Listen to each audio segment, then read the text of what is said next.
From the book Violent Crime by Fred Omori, Iyamu wept openly and bitterly when the death sentence was passed on him. He was given a flicker of hope when the first Benin robbery and firearms acquitted him on the second charge. He started writing letters of appeal for clemency, attacking series of commendations letters he got when he was seeing the good books of the authority. Iyamu never realized that when you overstep your bound, even those that sent you that error will abandon you. He rounding up the judgment on Iyamu Omoagege remarked that here was a man so much in love with his gun, he made it his wife, a sharpshooter who takes delight in killing criminals without rigor to the safeguard provided by law, or at a time when the services was most needed, turned his back at society and refused to shoot. It was this carryover malice of Iyamu's extrajudicial killings that dictated his death. Iyamu was like a small wound that was allowed to fester and became cancerous and almost battered the image of the force. He should have been dealt with in an orderly room trial process and the services dispensed with rather than beat throughout it. The bottom line is that Iyamu knew Anini, but the relationship went sour due to Kingsley Eweka issue, and Anini perceived injustice right from the raid at Ibadan and Orowo. From that moment, Anini then vowed to rope Iyamu into trouble as he believed Iyamu was the arrowhead of the attack against him. Policemen are taking a lot of risk at policing the society. We should be very careful when accusing them. When it became obvious to Iyamu and Anini, when it became obvious to Iyamu and his family that he was not going to be granted clemency, he then planned with his family to bring food with poison for him to avoid public execution.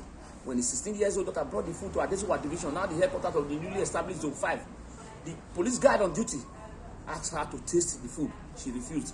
Iyamu was yelling from inside the prison cell that they should allow him to have the food as it was specially prepared for him. When the police guard on duty put some of the food on ground for a police dog to eat, 5 minutes later the dog convulsed and died. From then on, Iyamu was no more allowed to talk or food to be brought to him.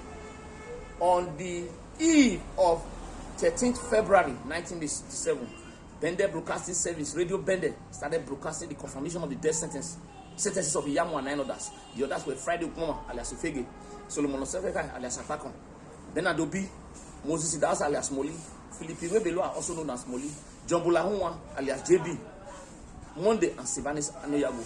The 10th person was Odaro escaped from detention that week. On the 14th of February 1987, a Valentine's Day, as early as 6:30 a.m., Iyamu was waking up and told to get dressed up as the military governor wanted to see him. Iyamu replied, "Is today not Saturday? Today is not a working day. How would the governor want to see me?"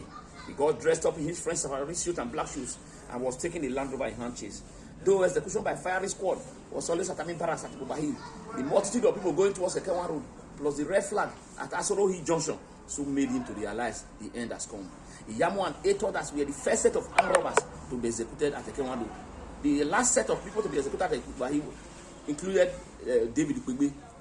At execution ground, Ukwegbe claimed that Anini was his boy, that he trained him. As at then, Anini has not been arrested. When Anini was eventually arrested and asked about Ukwegbe, he denied ever knowing him. When Iyamu alighted from the Land Rover that brought him to execution ground, he shouted, "Edo, Benin, this is what people have done to me. You did the same thing to Uvra for the white men to banish him to Calabar." As he was being tied to the execution stake, Iyamu said, in Benin language, "Don't tie me to the wood." He went on to say that Osayande, the police commissioner, has been after him. In his exact words, Osayande want to reduce me from maximum to minimum. He went on to say that one of his in-law, Iyari, a retired educationist, was owing him 900 naira, that he should pay the money to his children. Iyari died in 2003. Iyamu said no one should touch his properties, as the house at Arosa, he inherited it from his father. He took loan to renovate it. From the rentage he was getting, he used to build the one at Heneden Street, close to Second Cemetery at Duzebu, where he was buried in a mass grave along with the other 8 men. In rounding off a chat with the press, Iyamu busted with the song. The song goes like this: "Upopa bono legame, eho no wekura ho, ekomega bieveva, bomere omyo afani." For the non-Benis, let me give the translation of this Iyamu swan song of Bragadasu. "With the tribulation of the world that surround me, a great and turbulent wave that is blowing, my mind is having double thoughts. Come and rescue me, Almighty God, and don't let me fall." George Iyamu's story is a reminder of the irony of life, from his meteoric rise in the police force to a roller coaster descent to the abyss of ignominy, and finally to Golgotha. It's a warning to all and sundry that whatever position one is entrusted with, you should operate within the ambit of the law. Let equity, fair play, and justice be your watchword. The Benin who were praising Iyamu for his ruthlessness against bandits, we are the same that said crucify him. Public opinion that pervaded the air in the whole of Benin then might have played a role in the death verdict. Everything concerning Iyamu after his death were treated with disdain. A pariah status were attached to the personalities to the extent that his daughter at Idia College had to withdraw. What a tragedy of it. After Iyamu's execution, his remains were loaded into a Danfo ambulance bus for onward transportation to Zebu Cemetery, where he was buried in a mass grave along with the other men. Even in death, Iyamu continued denying knowing Anini and any of his gang members. Instead of he asking God to forgive him of any other sins, he was preoccupied with the properties he was leaving behind. The Holy Book says, a man's life does not consist of the abundance of possession.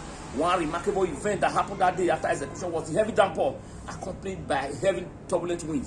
There were different interpretations by people of esoteric knowledge about that unusual natural phenomenon. Some said the rain has come to wash away the blood of the evil ones. Some said,